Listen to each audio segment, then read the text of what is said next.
இன்றைய சமையல் மொறுமொறுப்பான வாழைக்காய் வறுவல் ரொம்ப ஈஸியாக பண்ணலாங்க. 10 நிமிஷத்தில் எப்படி பண்ணலான்னு பார்க்கலாம் வாங்க.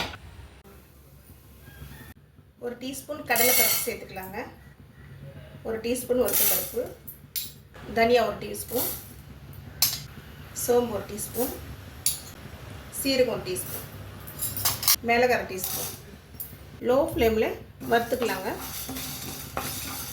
நல்லா மணம் வர வரைக்கும் நல்லா லோ ஃப்ளேமில் வச்சு வறுத்துக்கலாம். பருப்பு வறுப்பட்டுடுச்சுங்க. இப்போ கடைசி எள்ளு ஒரு டீஸ்பூன் சேர்த்துக்கலாம். ஏன்னா முன்னாடியே சேர்த்த கறிகிறோம், கடைசியாக சேர்த்துக்கலாம். லோ ஃப்ளேமில் ஒரு நிமிஷம் வறுத்துக்கலாங்க. எள்ளு பொரியுதுங்க.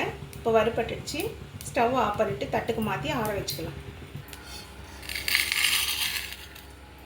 வறுத்து வச்சுருக்கிற பருப்பெல்லாம் ஆறிடுச்சுங்க. இப்போங்க மிக்ஸி ஜாரில் சேர்த்துக்கலாம். ஒரு டீஸ்பூன் வெறும் மிளகாய் தூளுங்க. உங்கள் காரத்துக்கு ஏற்றாலும் நீங்கள் சேர்த்துக்கலாம். லைட்டாக இந்த மசாலாவுக்கு மட்டும் உப்பு சேர்த்து அரைச்சிக்கலாங்க. ஒரு 6 பல்லு பூண்டு சேர்த்துக்கலாம். கொஞ்சமாக பெருங்காயத்தூள் சேர்த்துக்கலாம். 80% அரைச்சிக்கலாங்க. கொஞ்சம் கோர்ஸாக இருந்தால் தான் நல்லாயிருக்கும். இந்த அளவுக்கு இருந்தால் போடுங்க. லைட்டாக கோர்ஸாக இருந்தால் போடும். வாழைக்காய் கட் பண்ணிக்கலாங்க. நல்லா முத்தன காயாக இருந்தால் நல்லாயிருக்கும். லேசாக தோல் சீவிக்கலாங்க. ரொம்ப சீவ வேண்டாம், லேசாக சீவிக்கலாம். அதிகமாக சீவ் பண்ணால் டேஸ்ட்டு நல்லா இருக்காது.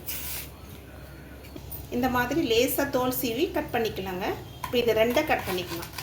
கட் பண்ணி தண்ணியில் சேர்த்துக்கலாங்க, இல்லைன்னா கருப்பாக போயிடும். இப்போ இந்த பகுதியை 2 கட் பண்ணிக்கலாம். இது 4 பீஸாக போட்டுக்கலாங்க. கட் பண்ணி இந்த காயும் தண்ணியில் சேர்த்துக்கலாங்க, இல்லைன்னா கருப்பாக போயிடும். மாதிரி எல்லா காயும் கட் பண்ணி தண்ணியில் சேர்த்துக்கலாம். கடாயில் 3 டேபிள் ஸ்பூன் எண்ணெயை சேர்த்துக்கலாம்.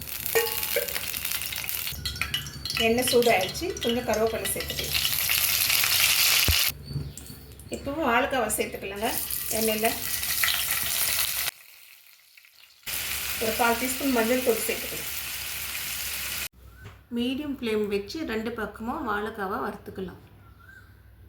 இப்போ கொஞ்சமாக உப்பு சேர்த்துக்கலாங்க. காய்க்கு தகுந்த மாதிரி மசாலாவில் வேறு உப்பு சேர்த்து அரைச்சிருக்கிறோம். ஒரு வாட்டி நல்லா கலந்து விட்டுட்டு மூடி போட்டு ஒரு 2 நிமிஷம் வேக வச்சுக்கலாம்.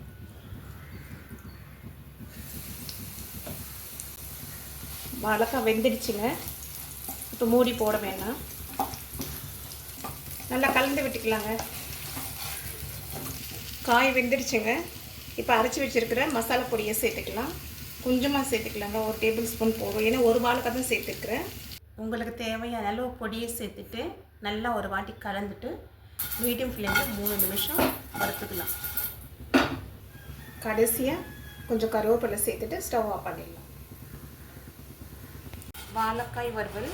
இந்த வறுவல் மசாலாவை வறுத்து பொடி சேர்த்து வறுவல் பண்ணியிருக்கோங்க. இந்த வறுவல் சாம்பார் சாதத்துக்கு, தயிர் சாதத்துக்கு, ரச சாதத்துக்கு ரொம்ப டேஸ்ட்டாக இருக்கும்.